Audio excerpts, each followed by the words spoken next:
Hey, my name's Ellie. Thanks for joining me today. We are continuing our journey through the heads of the beast. And no, I'm not a religious person. No, I'm not. And this is not a religious perspective. And increasingly, I feel the need that I have to say this every single time, just in case people aren't paying attention. Because these days, people, I don't know, they have these triggers that go off really easily these days, and we've all felt the impact of that. Today we're going to tackle the fifth head of the beast. Can you believe that we're already at the fifth head? Good grief. If you have been following this series, you'll know that we've already explored and conquered 4 beast heads. 4. Egypt was the first, representing enslavement and the oppressive darkness that makes all of the other darknesses possible. All of the other beast heads possible. Assyria was the second, representing the weaponization of fear. And Babylon was the third, with the injection of a glittery, easy fix kind of solution to everything. The kind of stuff that's designed to keep people ignorant. And Medo-Persia was the fourth, where rules and order and control through bureaucratic measures are there to convince us that if we stick to the rules, we'll be able to rise as per our desires, when in fact those rules are generally there to prevent us from rising. We examined each one of these heads of the beast, got to see it in the context of the ancient past, but also how it still presents itself in the modern day. And then we looked at the Gnostic teachings and the Book of Mary in particular, where it shows us the methods that we can use to defeat each and every one of the heads of the beast. So today, let's look at that fifth head of the beast, which is represented by ancient Greece. Are you ready? Comfy? All right. So ancient Greece gave us philosophy, democracy, and the pursuit of knowledge. But beneath the marble and the myth lies a subtle danger, the beast's head of intellectual dominance. The head doesn't enslave with chains like, Egypt did. It flatters the mind. It seduces us through cleverness. It elevates the self as being a savior. In Greece, the idealized human form became divine. Just think of all those towering stone and marble statues of great men with great minds. Yeah? Having reason made you an intellectual king. Having beauty made you the truth. And another thing you'll notice from all the sculptures and statues that appeared through ancient Greece, have you noticed that every single one of them is anatomically perfect, beautiful? The intellectual thinkers always have this wisdom associated with that sculpture of their face. And they also, if they have a body at all, it also appears to be perfect and sculptured and disciplined. The combination of reason, discipline and beauty, like what the ancient philosophers and Stoics speak about, was considered to be an expression of the divine in ancient Greece. Today we still see this happening. Examples like academia, where everyone in all the academics kind of have to, they can all be a little bit different from each other, but they must remain within the discipline that kind of also props each other up. And so you have to kind of be part of the club in order to belong to the club. You can't deviate too much. If your views start to become a bit undisciplined, then you're considered to be a bit of a quack. Can you see that? And then also the super wellness kind of community as well. And there's millions of them here on YouTube. So I know that if you're a YouTube watcher, then you've definitely seen these. These are all about shaping the perfect body and eating the most optimized method of food digestion and sculpting your face in the perfect way and your mind and your body. And even things like TED Talks, for example, are an example of ancient Greece as well. Expert interviews that you see, those channels that are always inviting expert guests on to talk about whatever their expertise is, whether it's a celebration of their spiritual knowledge or their academic knowledge and their scientific knowledge or, their opinion on this or their expertise on that. It's all a modern representation of the fifth beast head, represented by ancient Greece. This is the gospel of self-perfection. It's the belief that if we just think hard enough, eat clean enough, and meditate long enough, and run long enough, jogging, or do enough weights at the gym, we're going to transcend. But it's not wisdom. And the Gnostics talk about this as something else. They call it the foolish wisdom of the flesh, one of the dark forces that keeps us trapped. So the foolish wisdom of the flesh is, of course, one of the 7 dark powers that Mary says that Jesus explained to her was holding humanity back, preventing us from being able to ascend. That foolish wisdom of the flesh tells us that intellect alone can save us. That the body, when perfected, becomes holy. That knowledge and wisdom that experts have, even spiritual experts or academics or anyone who claims to have a direct line to some kind of secret knowledge and expertise, as soon as they claim that kind of superiority, whether it's moral superiority or spiritual or scientific or academic, or even in their diet or their physical appearance or whatever, as soon as they say that this is their way towards transcendence, what they're selling us as a mindset is the path to foolish wisdom of the flesh. We see it in anything that dismisses things like mystery and faith and humility, because the secret to transcendence is mystery, faith and humility. Because the truth is that we really don't know. It's a mystery. And we must believe that there is more, because then our consciousness will be willing to expand and allow us to enter the realm of the unknown. So we must believe in order to transcend that there's more than what we know in order to ever know. And when we present ourselves with humility, then we're open to receiving greater awareness, because our pride is not getting in the way of that. And our entry is one that is far more likely because we're genuine, rather than just claiming that we know a whole bunch of stuff.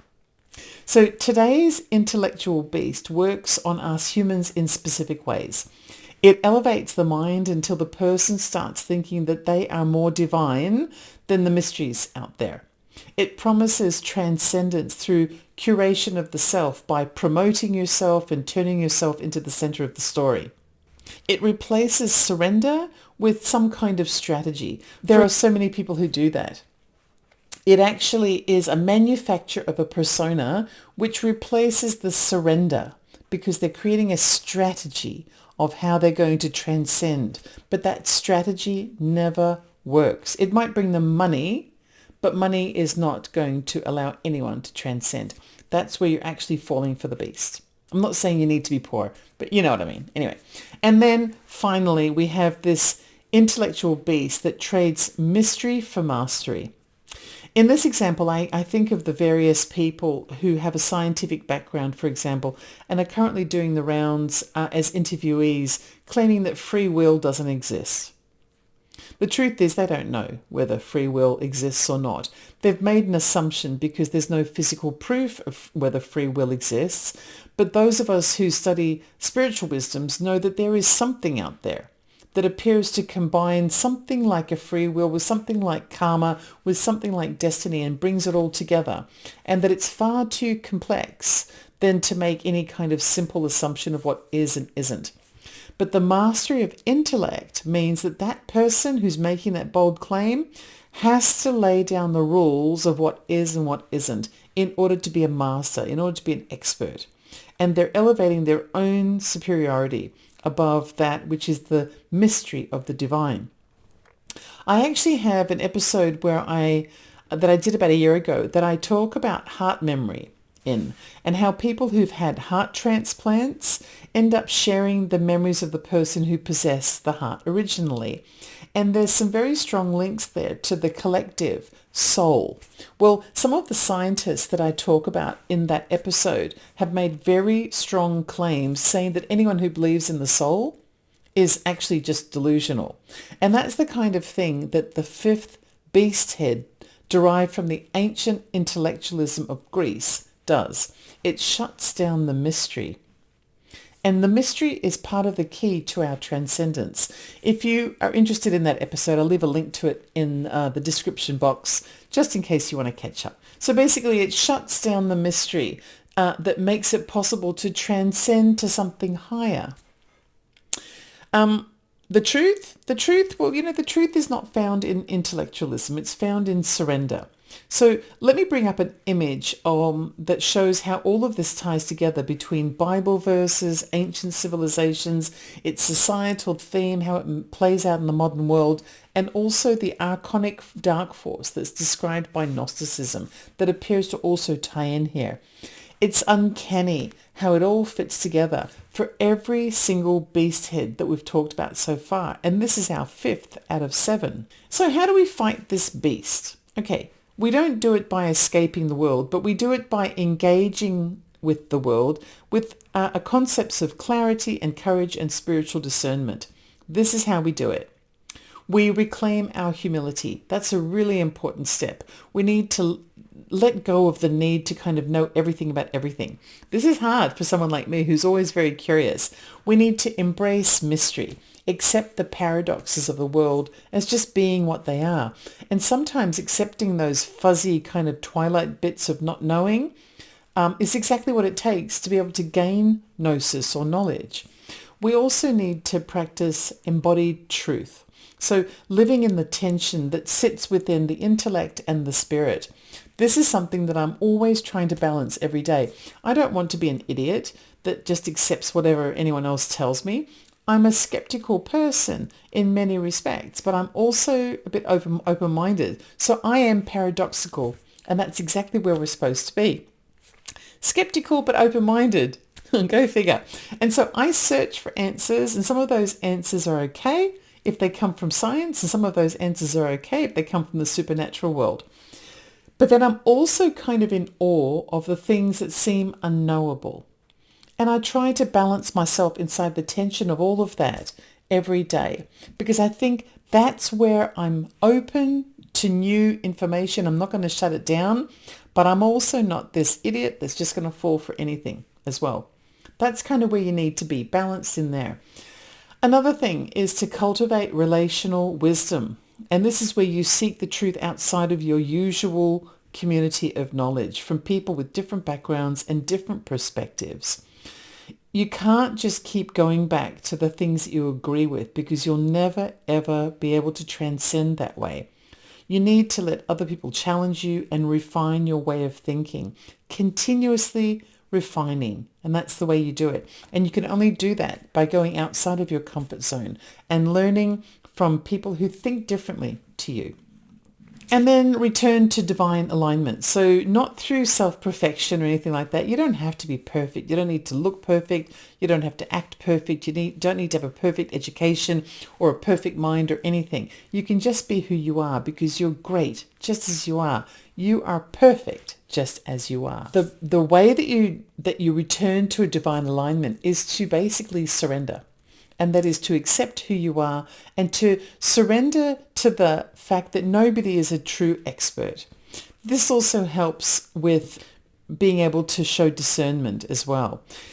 If we embrace that grace that comes from knowing that we're not perfect and that it's okay, then we're able to see someone else and accept that they're not perfect, and that's okay too.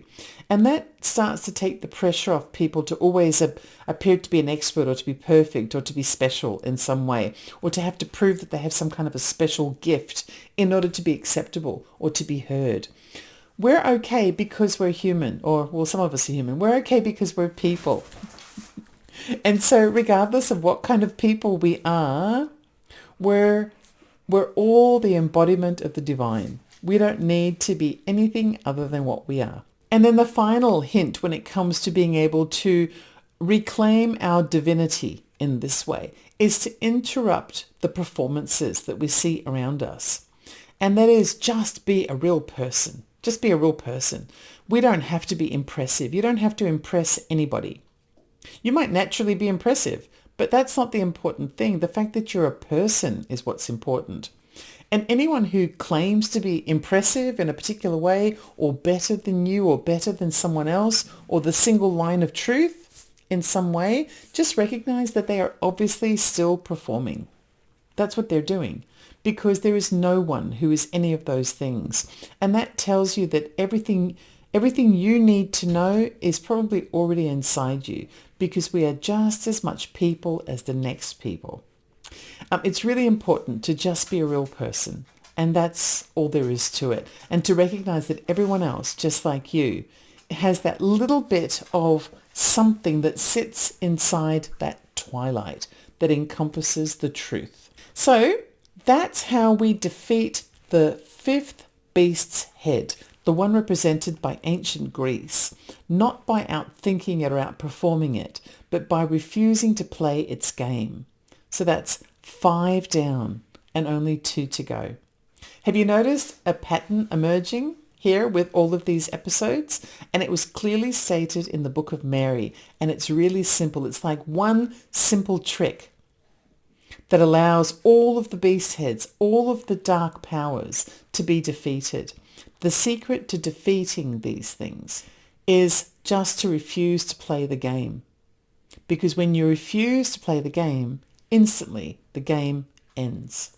I hope you will join me next time when we start to look at the 6th beast head. And then, of course, we will cover the 7th.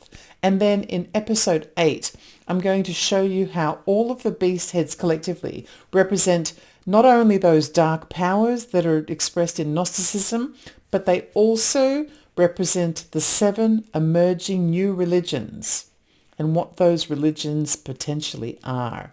These 7 new religions that are rising, they're all competing with each other to be the next big thing.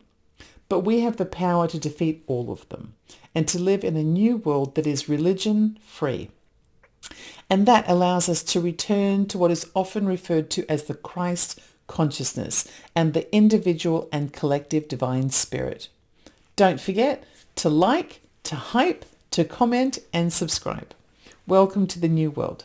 This is Ellie Dreams Down Under. I love knowing you're here, and I'll see you in my dreams.